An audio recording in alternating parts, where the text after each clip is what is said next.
Shalom, sahabat terkasih dalam Tuhan Yesus Kristus, selamat bertemu kembali dalam ibadah PA. Mari kita mulai dengan berdoa. Bapa kami yang di surga, kami ucap syukur Tuhan, pada hari ini kami boleh belajar kembali akan firman-Mu dalam kitab Pengkhotbah. Kami mohon Tuhan, bimbingan-Mu, baik kami akan menyampaikan maupun semua yang mendengarkan Tuhan, supaya kami boleh belajar bersama, mengerti akan kehendak dan rencana Engkau yang begitu indah Tuhan dalam kehidupan kami. Pimpinlah acara ini dalam awal sampai akhirnya, kami serahkan dalam nama Tuhan Yesus Kristus. Amin. Ibu Bapak yang terkasih dalam Tuhan Yesus Kristus, pada hari-hari ini ya, kita dihadapkan berbagai kenyataan hidup sehari-hari. Kalau kita mau mengamati banyak hal yang janggal, yang tidak kita mengerti, ya, baik itu dalam keadilan, ya, keadilan yang ada, ya, kita tentu tahu, ya, ini ada kasus Mirna dan Jessica yang dibuat film dokumenter oleh Netflix ya, dengan judul Ice School ya, Murder Coffee and Jessica Wongso. Ini kita melihat bahwa kasus ini sudah 7 tahun yang lalu sudah diputuskan, dan Jessica ini sudah dimasukkan penjara selama 7 tahun ya. Tapi dalam film dokumenter ini cukup kontroversial karena dikatakan bahwa Jessica ini tidak bersalah.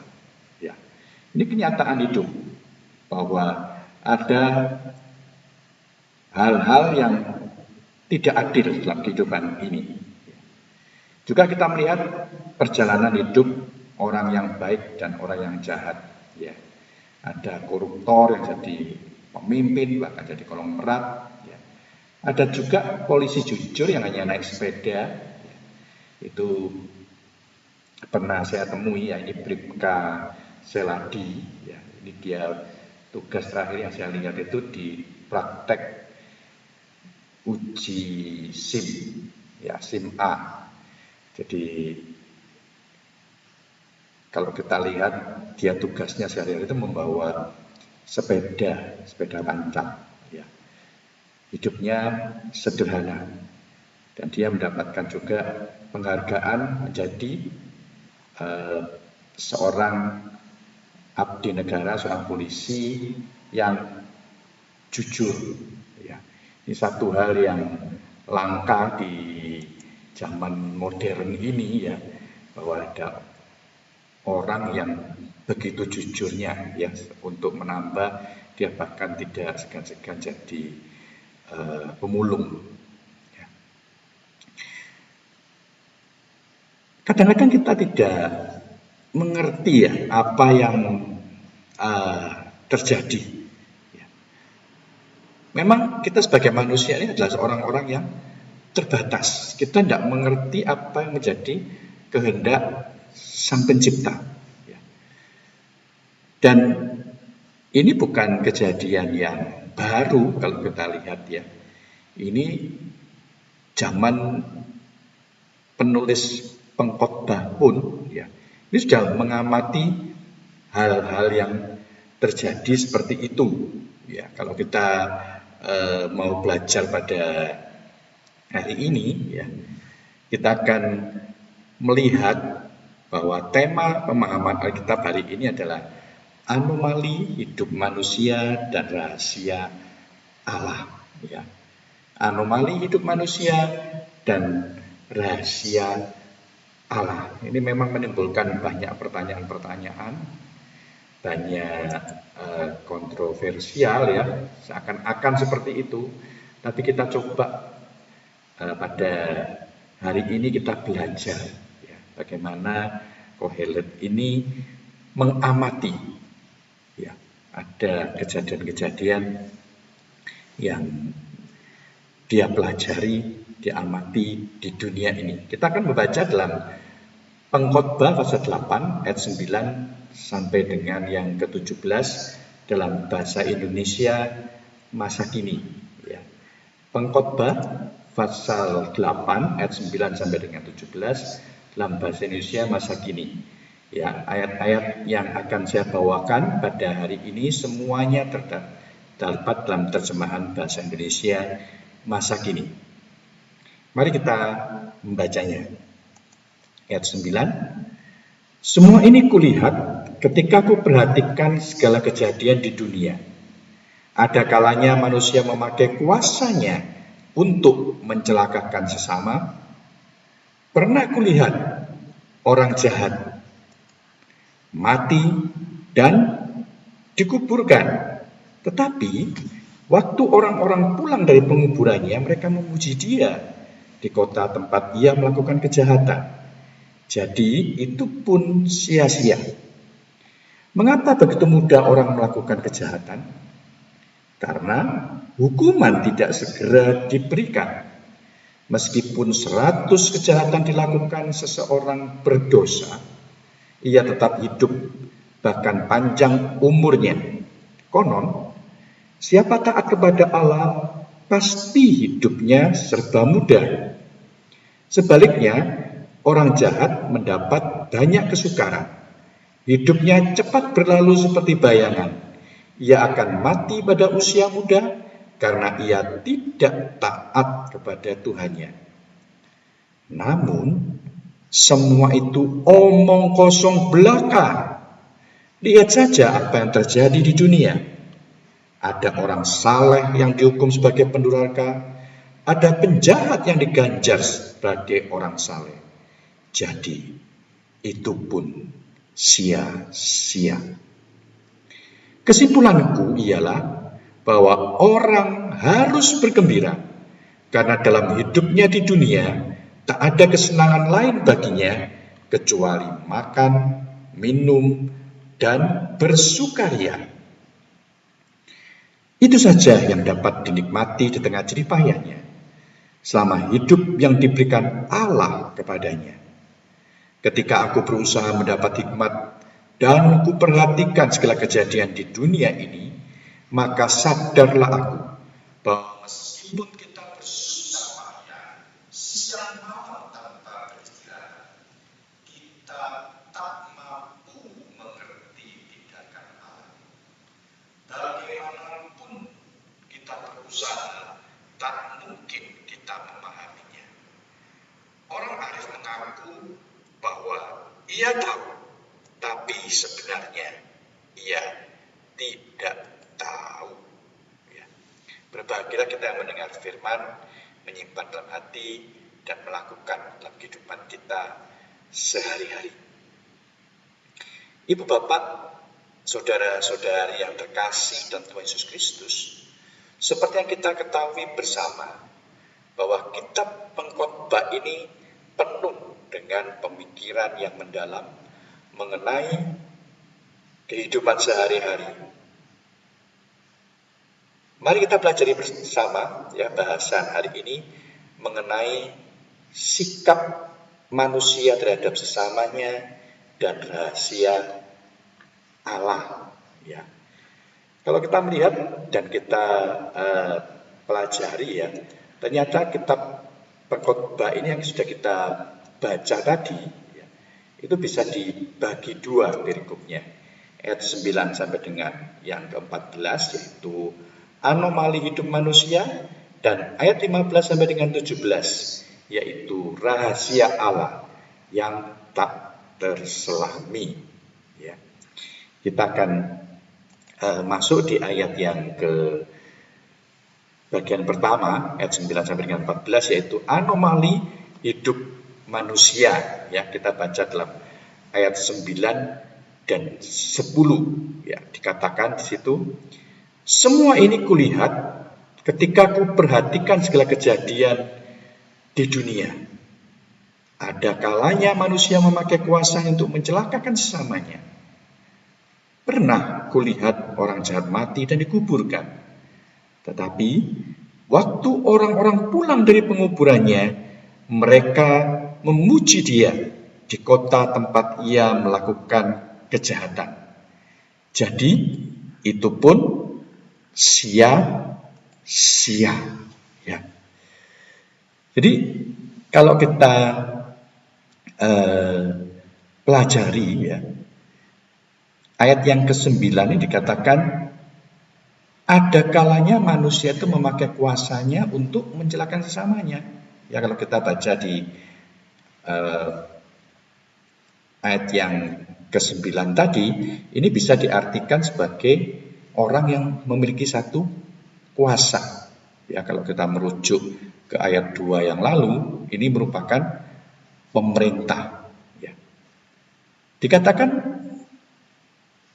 ada penguasa atau pemerintah, orang yang memiliki kuasa ini menyalahgunakan kekuasaannya untuk mencelakakan sesama. Ya.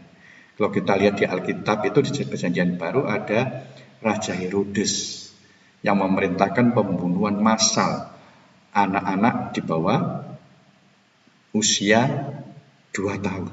Ya, orang-orang Yahudi di bawah 2 tahun pada waktu itu dibunuh. Ya, seperti kalau kita lihat di zaman Musa, itu ada Firaun yang juga memerintahkan anak-anak bayi Israel ini, Bani Ibrani ini dibunuh, ya, dimasukkan ke Sungai Nil. Ya. Kita juga melihat ada pemerintah masa kini ya, Adolf Hitler, yaitu yang sudah kita bahas minggu lalu, yang menjadi pemicu Perang Dunia Kedua. Ya.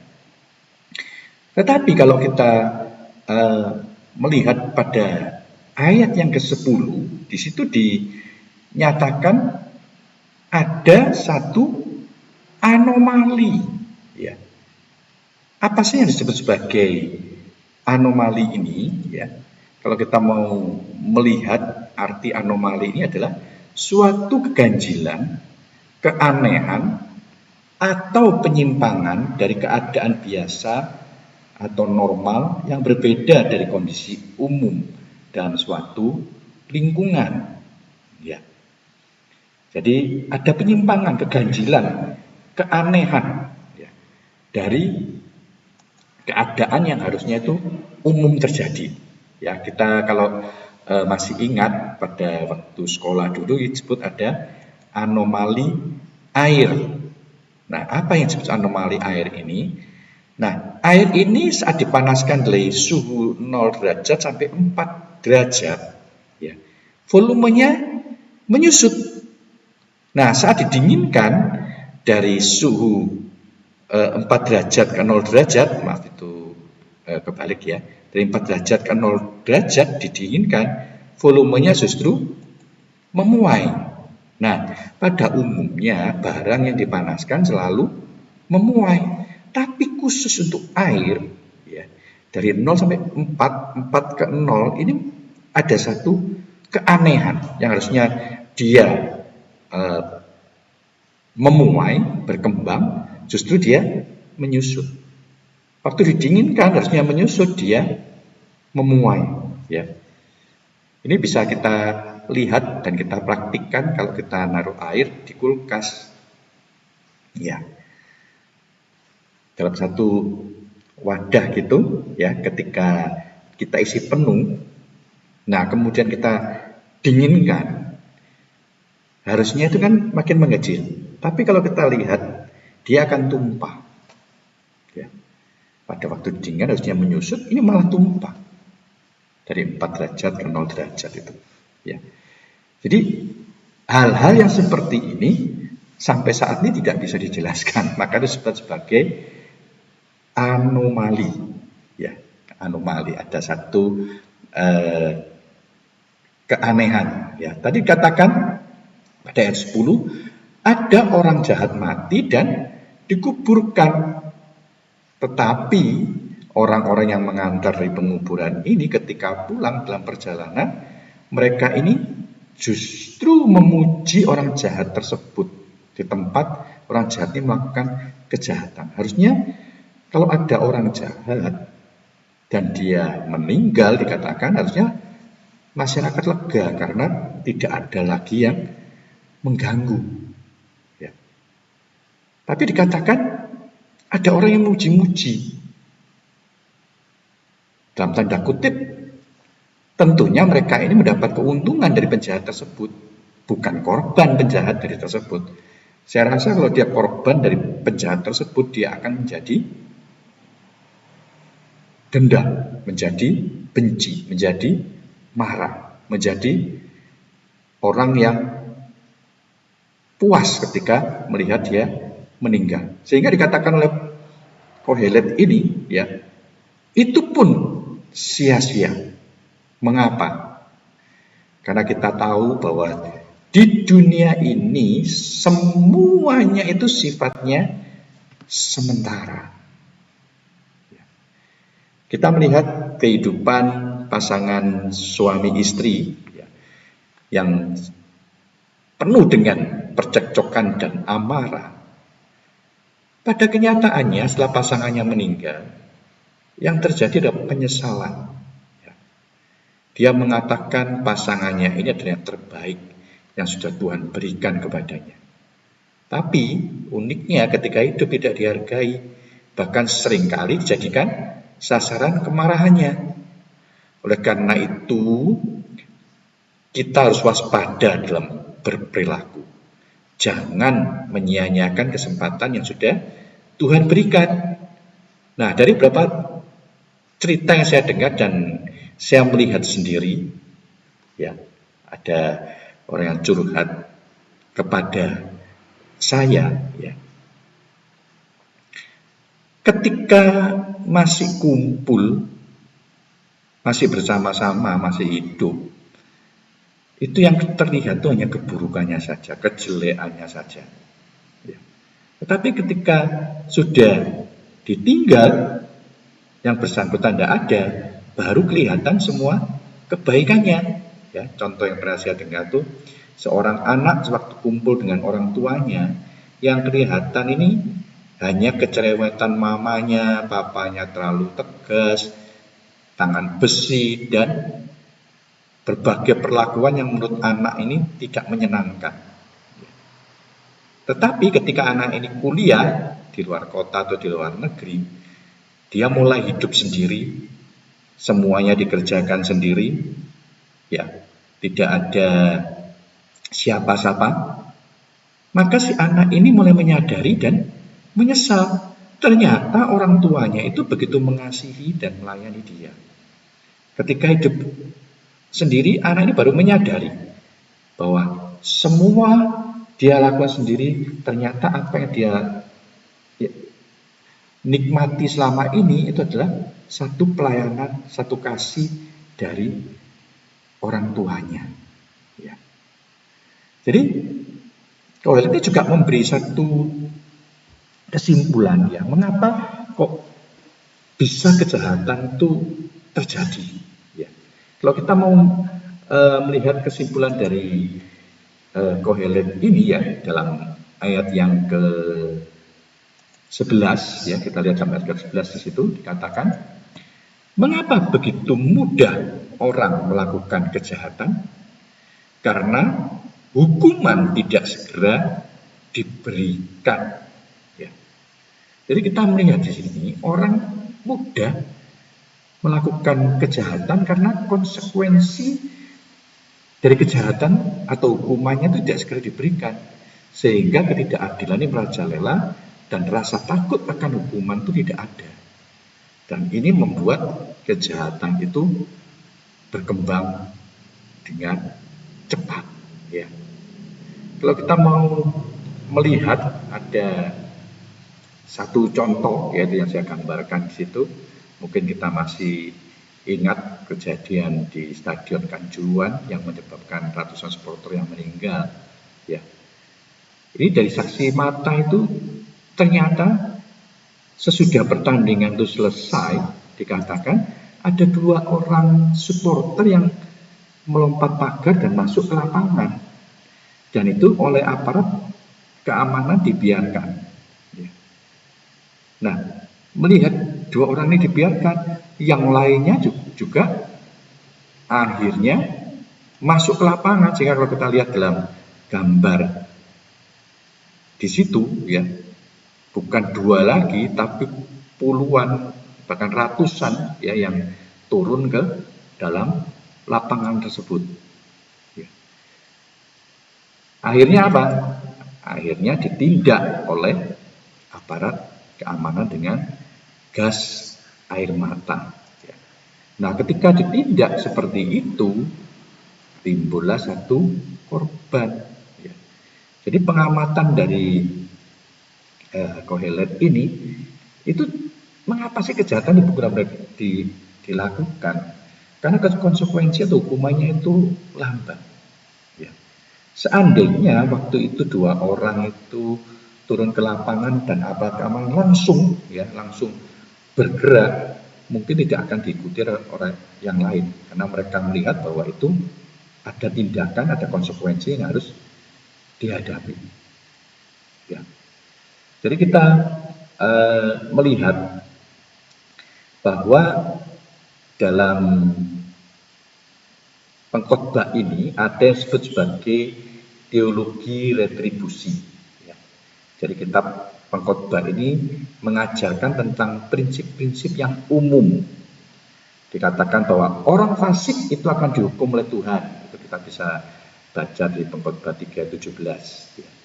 Mereka tidak akan panjang umur seperti kita baca barusan dalam pengkhotbah 8 ayat yang ke-13. Ya, nanti kita akan baca bahwa ini adalah satu pengertian-pengertian yang umum yang disebut sebagai teologi retribusi. Orang benar hidupnya akan makmur, panjang umur dan bahagia. Ya. Nah, teologi ini pun sampai saat ini masih mempengaruhi kita ya. Kalau ada orang yang sakit, ada orang yang kecelakaan, ada orang yang mengalami kemalangan-kemalangan, seringkali pikiran kita langsung, wah orang ini dihukum Tuhan. Orang ini berdosa kepada Tuhan.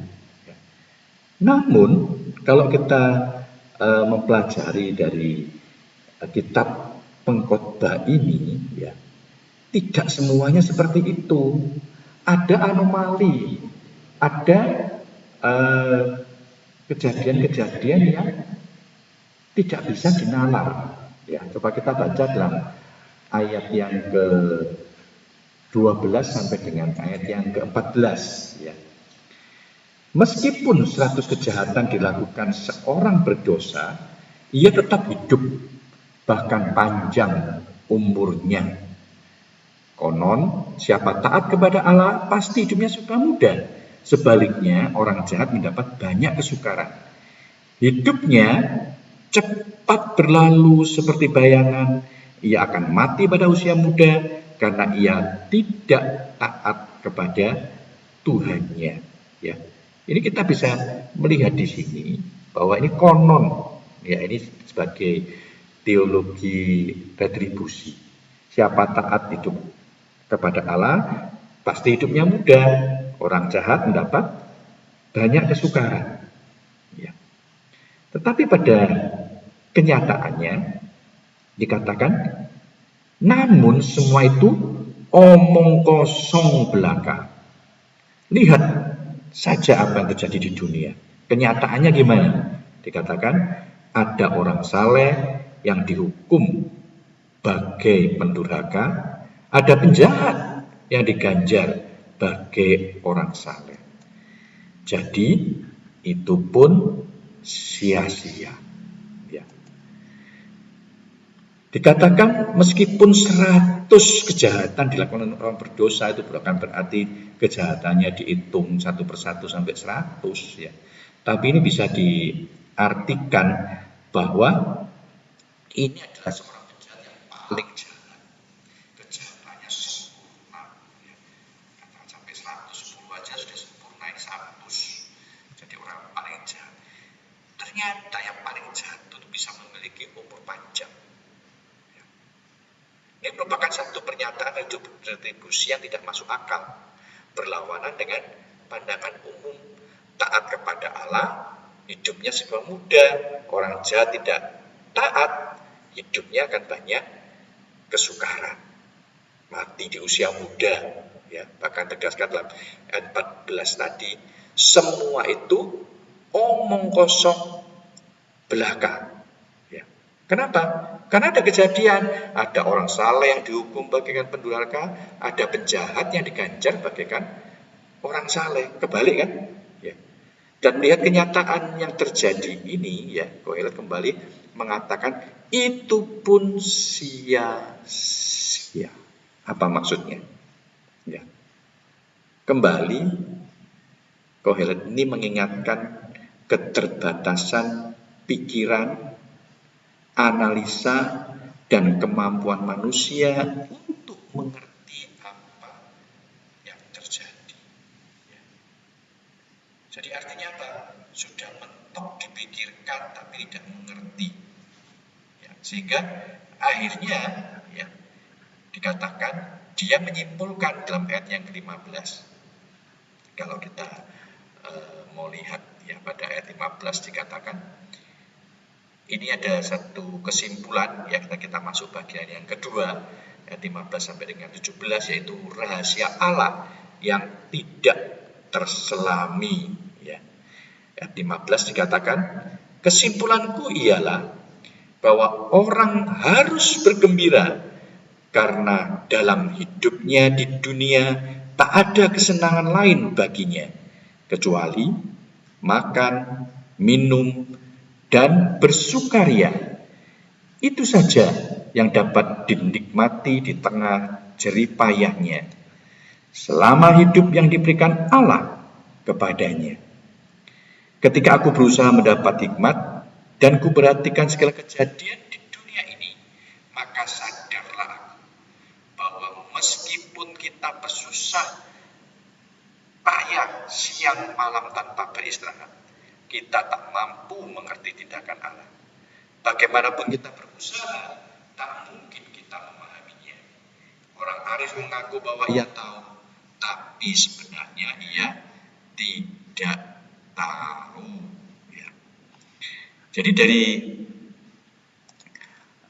ayat yang ke-15 sampai yang ke-17 ini, ya, kita melihat dengan jelas, ya, bahwa manusia ini harus bisa menyadari bahwa dirinya ini terbatas. Ya. Jadi apa yang dia bisa nikmati dalam hidup yang sudah diberikan Allah? Ya. Yang penting itu adalah manusia ini mau menerima keterbatasannya, menyadari kemahakuasaan Allah, ya, sehingga bisa menimbulkan satu rasa hormat, rasa takut akan Tuhan, ya. Karena Tuhan dikatakan, Tuhan ini maha tahu, maha kuasa, maha hadir, dan maha yang lainnya. Manusia ini apa tidak bisa dibandingkan dengan Tuhan, ya. Karena itu kalau kita menyimpulkan, ya, dari ayat 15 tadi, dikatakan apa sih yang menjadi kesimpulan dari penulis ini, bahwa orang harus bergembira karena dalam hidupnya di dunia tak ada kesenangan lain baginya kecuali makan, minum, dan bersukaria. Ia menyimpulkan, ya, bahwa yang bisa dinikmati dalam hidup ini adalah makan, minum, dan bersukaria. Ya, kalau kita mau dengan bahasa yang sekarang, ya, yang bahasa yang sekarang dikatakan kulineran dan happy-happy. Ya. Menikmati apa yang ada dengan sukacita selama Tuhan memberikan kesempatan untuk hidup. Ya, tidak disarankan untuk mencari pengertian yang tidak mungkin dimengerti atau dipahami, ya, seperti kita baca tadi dalam ayat yang ke-16 tadi, ya, bahwa ketika dia berusaha mendapatkan hikmat, memperhatikan semua kejadian di dunia ini, dia baru sadar bahwa dia tidak mampu mengerti, memahami kemahakuasaan Tuhan. Ya. Nah, apa yang bisa kita simpulkan pada pelajaran TOPA kali ini ya adalah kita bisa belajar bahwa Tuhan itu memberi kehidupan kepada manusia untuk dinikmati sesuai dengan rencana Tuhan. Jadi jangan menyusahkan diri dengan mencoba menjadi Tuhan, ingin tahu segala-galanya. Ya. Jadi banyak hal yang kita tidak mengerti, banyak hal yang kita tidak tahu. Oleh karena itu hendaklah kita belajar menerima dan mengakui kemahakuasaan Tuhan.